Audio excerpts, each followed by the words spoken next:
Ok, bonjour tout le monde. Bon, bah alors je vois que j'ai mal fait mes réglages. Hop, et voilà, on règle correctement. Donc ça faisait au moins un mois, je crois que j'avais pas fait de Twitch. J'espère que vous m'entendez correctement. Donc aujourd'hui, ça va être relativement court. Je vais vous parler de comment j'utilise GitLab CI pour faire du déploiement. Attendez, je coupe côté Twitch, voilà, j'avais un écho. Donc comment je fais? J'utilise GitLab CI pour faire du déploiement avec Clever Cloud. Alors, pour ceux qui ne connaissent pas, Clever Cloud, c'est un service cloud français. La boîte est à Nantes. J'ai bossé pour eux il y a quelques années. Et je vais partager mon écran, ça sera peut-être plus simple pour vous montrer leur site. Alors, tac, voilà. Donc, Clever Cloud, vous allez sur clever-cloud.com. En fait, c'est un pass. Vous poussez votre code avec du Git, vous faites un Git push et ça déploie votre application. Vous dites, je veux faire du Node.js et ça va monter une VM avec ce qu'il faut pour, on va dire, hoster votre site web. Et ça va gérer toute la partie redéploiement si vous refaites un git push. Avec un mode zero downtime, ça fait que ben, pour l'utilisateur, ça va être transparent. Et puis vous pouvez scaler, déscaler, faire ça de manière automatique ou pas. Et Clever propose une CLI qui permet en fait d'automatiser ça facilement avec des scripts et notamment bah, quand vous avez une CI, et par exemple avec GitLab CI. Donc c'est ce que je vais vous montrer. Je vous affiche d'abord la console web de Clever. Donc c'est là où vous voyez, vous avez différentes organisations et puis c'est là où vous voyez vos VM qui tournent. Donc ce que je vais faire, c'est que j'ai préparé un projet qui est celui-là. Alors, est-ce que ça va être assez visible? On va agrandir un petit peu. Hop. Voilà. Donc, c'est une application Node.js au hasard qui juste en fait sert une page HTML. Euh, j'ai même pas de dépendance dans mon Node. Euh, Ce que j'ai fait, c'est que j'ai aussi un fichier package.json. Donc si je fais un npm start, ça va me lancer nodeindex.js et ça va exécuter l'application sur le port 8080. Enfin écoutez sur HTTP sur 8080. Par défaut, pour qu'une web app fonctionne sur les VM de Clever, il faut écouter sur du 8080. Et du coup, vous allez pouvoir vous connecter sur du 80 de l'extérieur, on va dire. Qu'est-ce que j'ai rajouté? J'ai dans mon... Donc ça, c'est mon projet. Dans mon groupe, j'ai mis des variables de CI. Alors j'aurais pu les mettre au niveau projet, mais comme je m'en sers sur différents projets du groupe, je les partage. Donc j'ai qui sont importantes pour moi, Clever Secret et Clever Token. C'est quelque chose que vous récupérez dans l'administration de votre compte sur Clever. Si vous les nommez comme ça, en fait, quand vous lancez la CLI, vous n'êtes même pas obligé de vous authentifier. La CLI va chercher les variables d'environnement si elles existent et du coup va utiliser vos credentials pour passer des informations à la plateforme Clever Cloud. Organisation ID, c'est l'organisation sur laquelle je travaille. Donc, c'est une suite de caractères et de chiffres. Et ça correspond à mon organisation Weiyu pour Wayland Yutani. Donc, c'est pareil, vous la trouvez ici, vous voyez, c'est l'organisation. Donc, j'en ai besoin dans mes scripts pour déployer. Donc on va retourner sur mon projet, on va éditer, pardon, on va éditer, j'ai besoin de rajouter un script de CI et dedans on va mettre un peu de code. Alors je vais faire du copier-coller, hop, on va commencer par ça.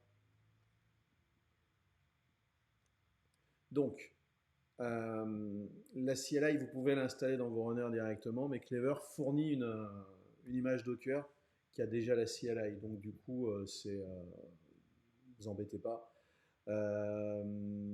J'ai créé un module, enfin un bout de script qui me permet de déployer. Donc, en fait, je crée une variable d'environnement. J'appelle create cc app à faux. Ensuite, je fais un clever link de mon organisation avec comme nom d'application, je lui donne le nom de mon projet et la branche que je vais utiliser. Comme ça me permet de l'identifier plus facilement. Et si j'arrive à faire le link, ça veut dire que l'application, elle est déjà créée. Si je n'y arrive pas, ça me renverra en fait un trou dans la variable d'environnement create underscore cc underscore app. Donc, si ma variable est à vrai, c'est-à-dire que je veux faire une création, je vais lancer le code clever create, le type d'application. Donc moi, c'est du Node.js. Sur Clever, ça supporte quasiment tous les runtime les plus utilisés. Après, je lui dis dans quelle organisation je publie mon application. Je donne le nom à mon projet. J'ai mis un slip 10. Alors ça fait longtemps qu'on avait fait ça. C'est Hubert Sablonnière qui m'avait aidé à faire le script. Je ne sais plus s'il faut le laisser ou pas. Bon, ce matin quand j'ai fait mes tests, ça tournait correctement. Et ensuite, vous pouvez donner un nom de domaine par défaut, enfin créer un nom de domaine pour votre application. Donc je vais lui dire que ça prend le nom du projet, le nom de la branche que je vais utiliser, .cleverapps.io. Et je déploie mon application. Fait que quand je vais refaire une modification et un commit, cette fois-ci quand je ferai le link, en fait, il va détecter que l'application existe déjà et du coup, il ne va pas la créer, il va juste la redéployer. En fait, il va forcer le redéploiement. Donc, on va utiliser ce bout de code avec ceci. Hop. Normalement, ça devrait suffire. Le onStop, pour l'instant, j'en ai pas besoin. Donc là, en fait, ce que je lui dis, c'est que quand je vais committer sur master, si j'ai besoin du onStop, pardon, je dis des bêtises, j'ai pas copié tout le code dont j'avais besoin. Hop. Donc, je rajoute un job et j'explique ce que je fais. Donc, quand je commit, que ce soit sur master ou sur une feature branch, c'est-à-dire si je fais une merge request, je vais créer un environnement que je vais appeler clever-cloud / le nom de mon projet - le nom de la branche et je vais lui donner l'URL sur laquelle je déploie. Enfin, l'URL que je vais utiliser pour aller atteindre ma web app qui est déployée. Le onStop, c'est en fait, c'est si quand je fais une merge request, je merge, ça va déclencher automatiquement le job qui est ici et ça va supprimer la VM que j'aurais provisionnée. On va voir en quoi c'est pratique après. Et dans le script, en fait, je fais une référence à mon module deploy et je lui dis, tu utilises la partie script du module deploy. Donc, si je commit maintenant, ça va faire un déploiement sur Clever. On va dire deploy. Hop, je commit. Donc, on va attendre que le... Est-ce que j'ai commité? Ah, j'ai un problème de pipeline. Qu'est-ce que j'ai fait? Qu'est-ce que j'ai encore fait comme bêtise? Hop. Référence, remove script. Ah, mais oui, mais je suis bête à bouffer du foin. Hop. J'ai oublié. J'ai oublié ça. Hop. Bon, je vais tout copier. Comme ça, je ne me pose pas de questions. C'est la reprise qui est difficile. Voilà. En fait, le job de suppression de VM, il recherche en fait le module remove. Le module remove, en fait, c'est ce qui me permet de tuer une VM, enfin de supprimer une VM de la plateforme Clever. Du coup, j'ai rajouté deux autres modules. Un pour scaler. Alors, il y a différents moyens de scaler, hein. Là, je suis allé au simple. Là, je fais un clever scale-instance. Ça va me popper 3 VM en fait si je scale. Et si je veux descaler, je passe à une VM. Mais vous pouvez jouer sur la taille des VM en mémoire, en nombre de CPU. Et vous pouvez faire ça aussi sans avoir à vous en occuper, avoir un auto-scale et un auto-downscale. Il suffit de l'activer sur la plateforme Clever.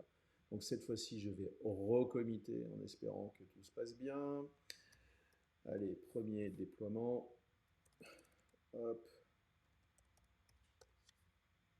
Donc, je commit sur master branch. Globalement, je veux dire, en fait, je suis en train de committer ma prod.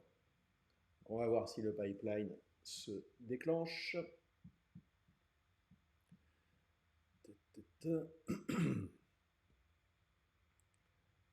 Alors, c'est marrant. Dès que je stream, la partie web commence à ramer.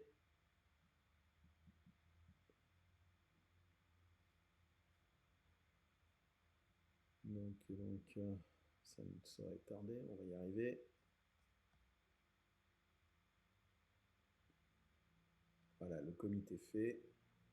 Donc le pipeline devrait se déclencher.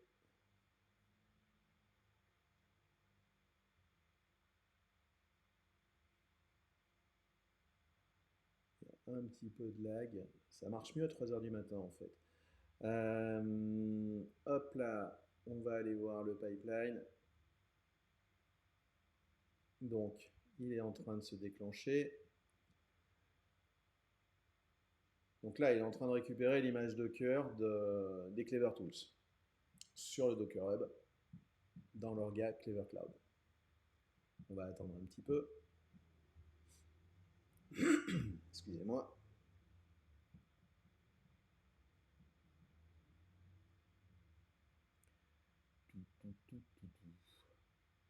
Donc là, j'ai une notification comme quoi il y a un peu un décalage entre ce qui s'affiche. Là, normalement, je suis censé récupérer les logs de chez Clever. Si on va chez Clever, vous voyez que là, hop, il vient de me créer une VM. Enfin, il est en train de me créer une VM qui a bien le nom de mon projet et j'utilise la branche master. Donc, si je vais dans les logs, en fait, ce qui apparaîtra ici,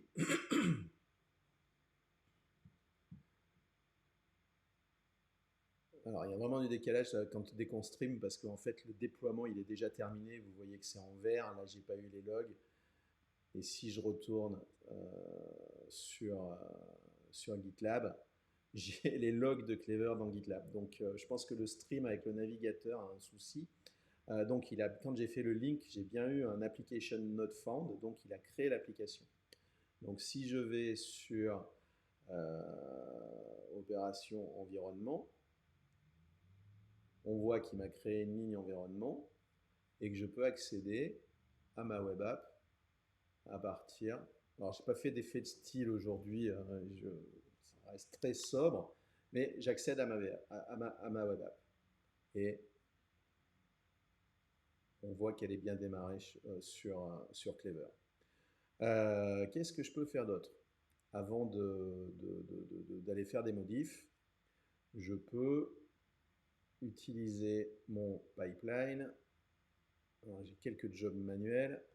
Retournons sur le pipeline. Hop. Je vais rajouter. Alors, je pourrais supprimer ma VM, mais on ne va pas le faire. Je vais rajouter deux jobs que j'aurais dû mettre dès le départ. Ça aurait été plus simple, mais c'est pas grave. Imaginons que je fasse une modif de mon code, mais que je ne veux pas la mettre en prod. Donc, je vais en profiter pour ajouter mes jobs. Comme ça, on pourra faire la démo à la fin.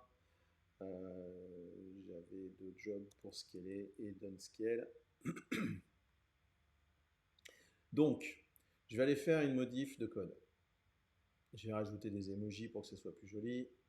Donc, on va en mettre une fusée. et un nuage. Hop. Cette fois-ci, je vais committer, mais je vais le faire sur une nouvelle branche et je vais faire une merge request. Alors, je vais garder le nom par défaut, mais ça pourrait être n'importe quoi. Je vais committer. Je vais faire ma merge request. Et là, en fait, ce qu'il va faire, c'est qu'il va me créer une deuxième VM sans toucher à la prod, qui comme nom aura es-clever-cloud le nom de la feature branch. Donc 433G-master-patch-30363. Donc c'est en train de tourner. On va aller vérifier. Hop. Donc on va attendre un petit peu. Alors, vous avez vu qu'il y avait un job on-stop. La première fois que j'ai commencé à faire de la CI avec GitLab pour popper des VM sur Clever, j'avais oublié le job stop. Donc au bout d'un moment, les gars m'ont appelé en disant qu'est-ce que tu es en train de faire, et j'avais je ne sais plus combien de VM qui étaient popées. Donc là, vous voyez qu'en plus de ma VM de tout à l'heure, j'en ai une autre qui est en train de se déployer. Donc on va attendre un petit peu. Et le déploiement ne devrait pas tarder. Alors, enfin, je remettrai le lien du projet dans le chat, mais le code est super simple à faire. La CLI Clever est très facile à utiliser. Donc là, c'est terminé, ma VM est déployée. Si je retourne sur la console Clever, on voit que le petit triangle est en vert, donc elle est bien déployée. Si je retourne sur les environnements, j'ai un deuxième environnement qui est ma VM on va dire de démo, de test. En fait, ce que j'ai fait, je peux voir ma modif dans une autre VM sans impacter la prod. Alors, sur GitLab, ce mode de fonctionnement, c'est ce qu'on appelle les review applications. Je repasserai sur le script après. Hop. Donc voilà, j'ai bien mes emojis. Si je retourne sur la prod, j'ai pas les emojis. Donc j'ai bien vraiment deux machines différentes. Si je retourne sur ma merge request et on va voir le code, qu'est-ce qui s'est passé? Hop, hop, hop. Donc mon Mac souffle comme un bœuf. J'espère que vous n'entendez pas trop au niveau sonore. Donc quand j'ai créé une modif et que j'ai fait une merge request, une fois que je commit, ce qui se passe, c'est que il prend le if ci merge request IID et il exécute le script de deploy. Donc, il détecte que c'est une merge request. Et dans le script ici, il va me mettre le nom de la feature branch et du coup, il va créer une nouvelle VM. Ici, dans l'environnement, j'ai un onStop. Le onStop, ça veut dire qu'une fois que j'aurai terminé ma feature branch et que je décide de la merger sur master, au moment du merge et de la suppression de la feature branch, il y a le job remove VM qui va se déclencher. Donc il faut que l'environnement soit l'environnement de départ, donc celui-là. Et dans ce cas-là, il va lancer le script de remove, donc qui lance en fait un cleaver delete de la VM. Le job est mis en manuel, parce que sinon il se déclencherait à chaque fois que le pipeline se lance, donc en fait vous auriez juste le temps de voir la VM démarrer et être tué, ce qui n'a aucun intérêt. Et du coup, en fait, le côté manuel est bypassé par le on-stop qui déclenche le job, par contre, dès qu'on fait un merge et une suppression de la feature branch. Donc, je vais retourner dans ma merge request. Hop. On va dire que ma super modification avec des emojis plaît à tout le monde. Donc, je vais merger. Alors, il faut bien qu'il y ait le delete source branch qui soit coché, parce que sinon le onStop ne sera pas déclenché. Donc là, je merge. Qu'est-ce qui va se passer? Je vais avoir la suite de mon pipeline qui va s'exécuter ici. C'est-à-dire qu'en fait, il va aller me supprimer ma VM et j'ai le nouveau pipeline qui lui est en train de déployer la modif sur master. On va aller faire un tour côté Clever. Est-ce que je vois du changement? Pour l'instant, non. Alors, je suis trop pressé.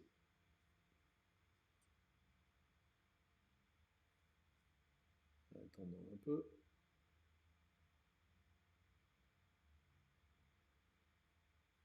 Donc là, la fin de mon pipeline, c'est-à-dire la partie manuelle, s'est déclenchée. Si je retourne sur Clever, vous voyez que la VM de test, elle a disparu. Elle n'est plus là. Et là, vous voyez le petit triangle bleu, c'est-à-dire qu'il est en train de monter une nouvelle VM avec les modifications. Celle qui est en verte, c'est la VM courante, donc sans les modifications. La plateforme Clever va faire toutes les vérifs, on va dire, de bonne santé des VM, et après va switcher sur la nouvelle VM. Donc, et ben là, a priori, c'est déjà fait. Donc, si je retourne sur mon pipeline, normalement, il doit être terminé. Oui. Ensuite, si je vais dans mes environnements, je dois en avoir plus qu'un seul. Voilà, celui de production, on va dire celui qui est sur master. Du coup, si je... Alors ça, c'était le dev qui n'existe plus. Si je rafraîchis ma prod, j'ai bien déployé mes modifs en prod. Donc vraiment, c'est super facile. Et vous avez vu, ça se fait de manière totalement transparente. Et là, c'est pas GitLab a juste à pousser des informations. C'est la plateforme Clever qui s'occupe de faire le côté zéro downtime. Et en fait, vous n'avez pas à vous en préoccuper. Donc, j'y suis presque. Dernière petite démo, c'est sur le scale et le downscale. Donc, on a vu que j'avais créé un module qui scale à 3 VM et un qui scale, enfin qui descale finalement à une VM. Bon, mes scripts sont pas très intelligents, j'aurais pu faire des choses plus compliquées, mais l'objectif était de rester lisible. Donc, si je vais faire un tour sur mon pipeline, hop, et que je clique sur Upscale, en fait, de une VM de prod, je vais passer à 3 VM. Alors j'aurais dû faire du code qui affiche le nom des VM, mais j'ai pas eu le temps. Puis j'ai pas pensé en fait. Donc là, il est en train de récupérer la CLI Clever Tool.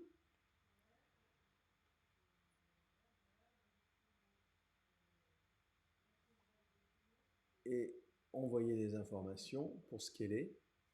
Voilà, on voit déjà, il se passe quelque chose.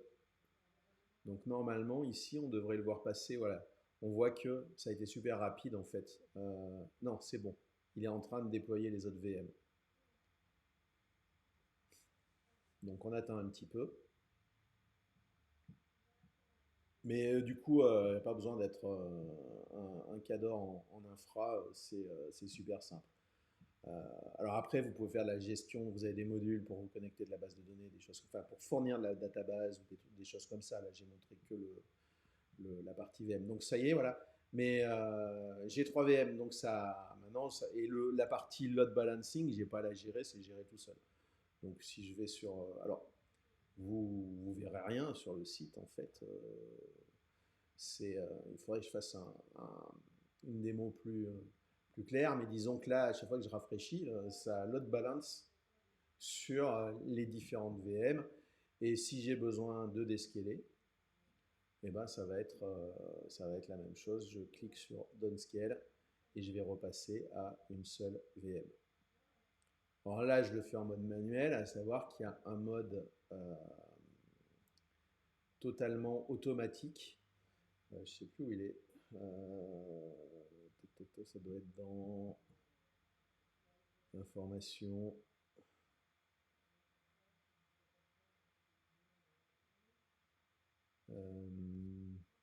Scalability, ça semblerait plus logique. Voilà, vous avez une propriété qui est auto-scalability. Il suffit de la mettre enable et vous pouvez choisir une limite basse, une limite haute. Comme ça, vous êtes sûr que ça ira pas, ça dépassera pas un nombre incalculable et vous seriez ruiné à la fin du mois. Et en fait, ça va scaler et downscaler à la demande en fonction des besoins du moment. Donc là, moi, normalement, maintenant, voilà, je suis revenu à une seule VM et, euh, et ça continue à marcher et ça s'est fait de manière totalement transparente. C'est ça qui est super pratique. Du coup, mes scripts de CI, ils sont pas du tout compliqués et faciles à maintenir.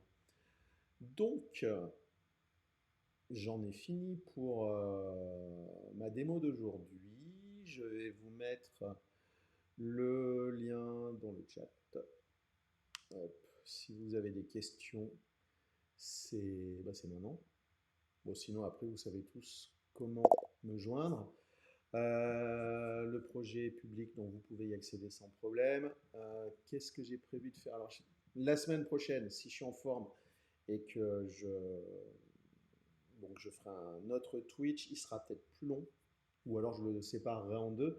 Je me suis amusé à faire un script qui me permet, alors je vous expliquerai pourquoi, mais qui me permet de créer des clusters sur la plateforme Civo Cloud, qui est en mode prod depuis 2 jours, je crois. Et c'est une plateforme qui, en fait, vous fournit du K3S. C'est une petite distribution cube. Du K3S as a service, c'est super facile à utiliser. Euh, la partie expérience utilisateur, le site web est super sympa. Donc en quelques clics, vous avez votre cluster. Mais j'avais besoin d'aller plus vite, donc j'ai un script de CI, puisqu'ils fournissent eux aussi une CLI, qui me permet de créer le cluster. Et après, la deuxième partie du Twitch, ou le deuxième Twitch en fonction de la durée, sera comment mettre en place l'intégration entre le cluster K3S et GitLab, donc c'est-à-dire comment en fait déployer un runner GitLab sur le cluster. C'est un runner qui est autoscalable. Et on déploiera une web app sur ce même cluster en fait. Alors mes scripts de déploiement, enfin mes scripts, tout ce qui est relatif à Cube sont un peu particuliers parce que je ne suis pas spécialiste Cube, mais ça sera pour vous montrer à quel point finalement c'est facile à utiliser. Et du coup, avec ce Twitch là d'aujourd'hui et le script pour déployer sur Clever et le Twitch le ou les Twitch, on va dire, de la semaine prochaine, vous aurez la possibilité d'avoir tout ce qu'il vous faut pour faire du multi-cloud en fait. Donc pour pouvoir déployer sur du Clever, sur du Civo, ou aussi j'ai je ne sais pas si j'aurai le temps de le faire, mais j'ai un K3S qui tourne sur un VPS chez OVH. Donc on pourrait imaginer la même application la déployer sur les trois plateformes. Alors je ne sais pas si j'arriverai à faire la démo sur les trois plateformes pour la semaine prochaine, on fera ça en plusieurs fois, et vous verrez que c'est super facile en fait.